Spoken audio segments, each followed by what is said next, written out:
Hello student, ये आपका जावा का सेकंड लेक्चर है। इससे पिछले लेक्चर में हम लोगों ने जावा के बारे में जाना था और उसके फीचर्स के बारे में जाना था। इस लेक्चर में हम लोग जानेंगे ऑब्जेक्ट ओरिएंटेड प्रोग्रामिंग के कॉन्सेप्ट के बारे में, जिसे कि हम शॉर्ट में ऊप्स भी बोलते हैं। ठीक है। ऑब्जेक्ट ओरिएंटेड प्रोग्रामिंग ये एक मेथडोलॉजी है जो कि हमें क्लास और ऑब्जेक्ट के बेस पर प्रोग्राम क्रिएट करने की फैसिलिटी प्रोवाइड करती है। ये हमें ऐसे कॉन्सेप्ट प्रोवाइड करती है जिससे कि हमारे सॉफ्टवेयर को डेवलप करना और मेंटेन करना सरल हो जाता है। तो हम देखते हैं कि जो हमारा ऊप्स है उसके क्या क्या कॉन्सेप्ट होते हैं। पहला आपका होता है ऑब्जेक्ट, दूसरा क्लास, इनकैप्सुलेशन, अबस्ट्रैक्शन, इनहेरिटेंस, पॉलीमॉर्फिज्म। तो सबसे पहले हम बात करते हैं ऑब्जेक्ट के बारे में। ऑब्जेक्ट जो होता है वो क्लास का इंस्टेंस होता है। इंस्टेंस का मतलब है किसी भी क्लास का प्रतिरूप। तो हम ये कह सकते हैं कि ऑब्जेक्ट किसी भी क्लास का एक प्रतिरूप होता है जिससे फंक्शन की मदद से क्लास में स्थित जो आपके वेरिएबल्स होते हैं उनकी वैल्यू को एक्सेस किया जाता है और उनको वैल्यू प्रोवाइड की जाती है। हम किसी भी एक क्लास पर आधारित अनेक ऑब्जेक्ट बना सकते हैं जिसमें अलग अलग वैल्यू हो सकती है। यहाँ पर आप ये भी कह सकते हो कि जो हमारा ऑब्जेक्ट होता है वो क्लास को मेमोरी प्रोवाइड कराता है, क्योंकि बिना किसी ऑब्जेक्ट के हम किसी भी क्लास के डेटा मेंबर और मेंबर फंक्शंस को एक्सेस नहीं कर सकते हैं। जैसे कि आपको मैंने पहले बताया है कि हमारी जो क्लास होती है वो डेड मोड में होती है। जब हम उससे रिलेटेड कोई ऑब्जेक्ट क्रिएट करते हैं तभी उसको मेमोरी इनिशियलाइज की जाती है और उसके डेटा मेंबर्स को हम लोग एक्सेस कर पाते हैं। हमारा जो ऑब्जेक्ट होता है उसकी दो कैरेक्टरिस्टिक्स होती हैं। पहला आपका स्टेट और बिहेवियर। एक एग्जांपल के थ्रू इसे समझने की कोशिश करते हैं कि एक ऑब्जेक्ट है कार। तो जो कार होती है उसके जो स्टेट में आप देखेंगे तो उसका एक कलर होगा, उसका एक ब्रांड होगा, उसका वेट होगा, उसका मॉडल होगा। ठीक है। तो इसी तरीके से उस कार का बिहेवियर भी होगा कि किस तरीके के उसके ब्रेक हैं, एक्सीलरेटर किस तरीके से वर्क करता है, स्लो डाउन कैसे होता है, ग्रेट उसके जो गियर हैं वो किस टाइप के हैं। तो ये उसकी जो आपकी कार है उसके बिहेवियर को डिफाइन करते हैं। अब हम बात करते हैं क्लास के बारे में। तो क्लास को अगर हम एक लाइन में समझने की कोशिश करते हैं तो उसका ये मतलब बनता है कि wrapping up of data and the method in a single unit is called a class. Means एक जगह पर अगर हम डेटा और मेंबर फंक्शंस को बाइंड कर देते हैं तो वो हमारी क्लास हो जाती है। क्लास जो होती है वो हमारा सेम टाइप के ऑब्जेक्ट का कलेक्शन होती है। इसके एक एग्जांपल से आप समझ सकते हो। तो यहाँ पर हम एक एग्जांपल ले लेते हैं, जैसे कि आप लेते हो फ्रूट्स। तो फ्रूट्स क्या हो गए, एक क्लास हो गई।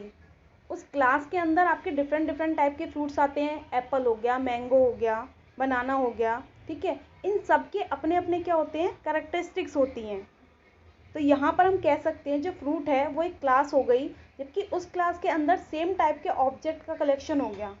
जितने भी फ्रूट्स आएंगे आपके वो क्या हो गए, पर्टिकुलर एक फ्रूट एक ऑब्जेक्ट की तरह वर्क करता है। तो उस फ्रूट की अपनी कुछ कैरेक्टरिस्टिक होंगी, उसका कलर होगा, उसका टेस्ट होगा, जो कि उसके बिहेवियर को डिफाइन करता है।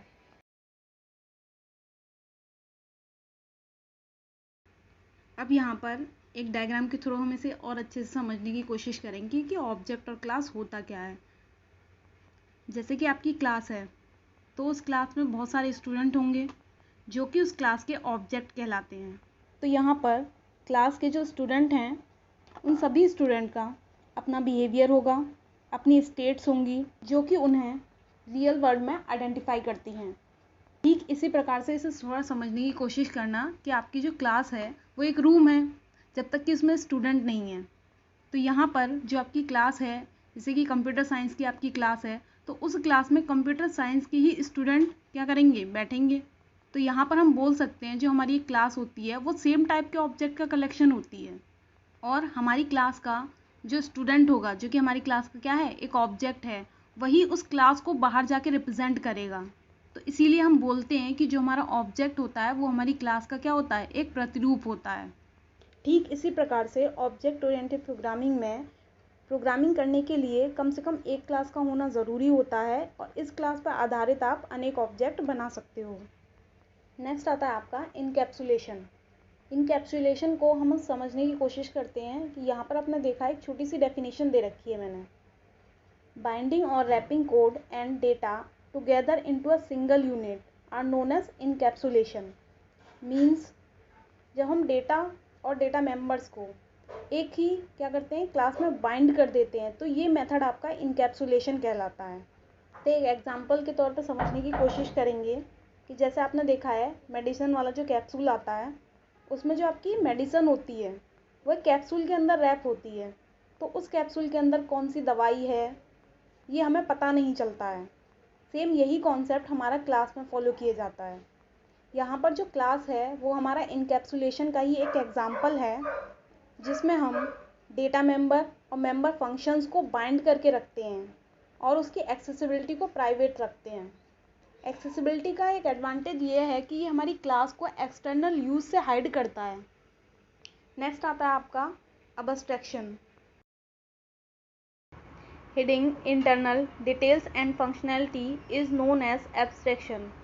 इट मीन एब्स्ट्रैक्शन जो है वो ऊप्स का एक ऐसा कॉन्सेप्ट है जो कि किसी भी प्रोग्राम की इंटरनल डिटेल्स और फंक्शनैलिटी को हाइड करके एंड यूज़र को उसे यूज़ करने की फैसिलिटी प्रोवाइड करता है। जावा में एब्स्ट्रैक्शन के इस फंक्शन को इट मीन्स इस कॉन्सेप्ट को यूज़ करने के लिए हम एब्स्ट्रैक्ट क्लास एंड इंटरफेस को यूज़ करते हैं। अब एब्स्ट्रैक्शन को एक एग्जांपल के थ्रू समझने की कोशिश करते हैं। जैसे कि आपका मोबाइल फ़ोन, एंड यूज़र जो होता है वो मोबाइल फ़ोन की इंटरनल प्रोसेस को समझे बिना ही उसको यूज़ करता है, वो उसकी इंटरनल वर्किंग को नहीं जानता है। तो किसी भी सॉफ्टवेयर का ये जो कॉन्सेप्ट होता है यही एब्स्ट्रैक्शन कहलाता है। इसको एक एग्जांपल के तौर पर और समझ सकते हैं आप। जैसे कि आपके घरों में पंखे होते हैं, तो पंखे को चलाने के लिए उसकी वर्किंग को समझने की हमें रिक्वायरमेंट नहीं है कि वो पंखा किस तरीके से घूम रहा है, किस तरीके से उसके अंदर क्या इंटरनल प्रोसेस हो रही है, इलेक्ट्रिसिटी किस तरीके से उसमें फ़्लो कर रही है। बस हम लोग एक स्विच ऑन करते हैं और हमारा फ़ैन चल जाता है। तो अबस्ट्रैक्शन ये कॉन्सेप्ट प्रोवाइड करता है कि हम किसी भी चीज़ की इंटरनल वर्किंग को जाने बिना हम उसको यूज़ कर सकते हैं आसानी से। नेक्स्ट आता है आपका इनहेरिटेंस। इनहेरिटेंस को हम हिंदी में उत्तरदायित्व भी कहते हैं। When a class inherit the all properties and behaviour of another class is called inheritance. It means inheritance का जो कॉन्सेप्ट है वो ये कहता है कि जब कोई एक क्लास किसी दूसरी क्लास की प्रॉपर्टीज़ को अपने अंदर इनहेरिट करती है तो इसे हम इनहेरिटेंस कहते हैं। और ऊप्स का ये कॉन्सेप्ट जो है इनहेरिटेंस वाला, वो कोड की रीयूजेबिलिटी को प्रोवाइड करता है कि हम किसी भी कोड को दोबारा ना लिख के उसको अगर हमने पहले लिख रखा है तो उसको हम दोबारा क्या कर सकते हैं अपने प्रोग्राम में यूज़ कर सकते हैं। जैसे कि प्रोग्रामिंग में आपने एक क्लास बना रखी है, उस क्लास के अंदर आपने डेटा मेंबर्स डेटा फंक्शंस को डिफ़ाइन किया है। अब आपको आगे उन्हीं डेटा मेंबर्स और मेंबर फंक्शंस की फिर से रिक्वायरमेंट होती है, तो हम उस कोड को दोबारा ना लिखकर उस क्लास को दूसरी क्लास में इनहेरिट कर लेते हैं। तो इस तरीके से हम उस क्लास के कोड को दोबारा रीयूज़ कर लेते हैं। इनहेरिटेंस के कॉन्सेप्ट को थोड़ा और अच्छे से समझने की कोशिश करते हैं। यहाँ एक एग्जांपल के थ्रू हम आपको समझाने की कोशिश करते हैं कि आपके जो पेरेंट्स होते हैं उनकी कुछ क्वालिटीज़ आपके अंदर आ जाती हैं। आपने देखा होगा बहुत से लोग कहते हैं कि ये जो आपका बच्चा है वो आपकी मम्मी पे गया हुआ है, ये आपका जो बच्चा है वो आपके पापा पे गया हुआ है। तो एक तरीके से जो आपका चाइल्ड होता है वो अपने पेरेंट्स क्लास की क्या करता है, प्रॉपर्टीज़ को अपने अंदर इनहेरिट कर लेता है। तो इस तरीके से हम ये कहते हैं कि ये जो क्वालिटीज़ हैं हमें विरासत में मिली हुई हैं। तो यही कॉन्सेप्ट इनहेरिटेंस कहलाता है। यहाँ पे ब्लॉक डायग्राम के थ्रू क्लास को समझने की कोशिश करते हैं हम। एक क्लास ए है जिसकी प्रॉपर्टीज़ को हमने क्लास बी में क्या किया है, ड्राइव किया है। तो यहाँ पे हम कह सकते हैं जो हमारी क्लास बी है वो क्लास ए की जो प्रॉपर्टीज़ हैं उनको अपने अंदर इनहेरिट कर रही है। यहाँ पर जो आपकी पेरेंट क्लास होती है वो ए है, जिसे कि हम बेस क्लास बोलते हैं, और जो उसकी चाइल्ड क्लास होती है उसको हम ड्राइव क्लास बोलते हैं। क्यों? क्योंकि वो अपने पेरेंट क्लास की प्रॉपर्टीज़ को अपने अंदर क्या करती है, ड्राइव करती है। इस तरीके से इनहेरिटेंस का जो कॉन्सेप्ट है वो जावा प्रोग्रामिंग में हमें कोड रीयूजेबिलिटी प्रोवाइड करता है। अब हम बात करते हैं पॉलीमॉर्फिज्म के बारे में। पॉलीमॉर्फिज्म ऑब्जेक्ट ओरिएंटेड प्रोग्रामिंग का एक ऐसा फीचर है जो कि हमें सिंगल एक्शन के द्वारा कई ऑपरेशन परफॉर्म करने की फैसिलिटी प्रोवाइड करता है।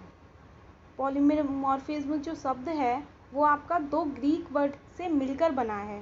पहला आता है आपका पॉली प्लस मॉर्फिज्म। यहाँ पॉली का मतलब है मैनी और मॉर्फिज्म का मतलब होता है यहाँ पे फॉर्म। तो यहाँ पर हम ये कह सकते हैं कि पॉलीमॉर्फिज्म का मतलब होता है single name but many functions. आपने देखा है कि जब हम प्रोग्रामिंग करते हैं तो हमें हर एक कार्य के लिए अलग अलग फंक्शन की रिक्वायरमेंट होती है और वहाँ पर हम अपने अलग अलग फंक्शंस को अलग अलग नाम प्रोवाइड करते हैं। पर पॉलीमॉर्फिज्म के द्वारा हम एक ही नाम के फंक्शन का प्रयोग करके अलग अलग ऑपरेशन परफॉर्म करा सकते हैं। इसे एक डायग्राम के थ्रू समझने की कोशिश करेंगे। यहाँ पर एनिमल क्लास के लिए हमने एक साउंड फंक्शन लिया है। इस साउंड फंक्शन का प्रयोग हम डॉग की साउंड के लिए भी करेंगे, कैट की साउंड के लिए भी करेंगे और डक की साउंड के लिए भी करेंगे।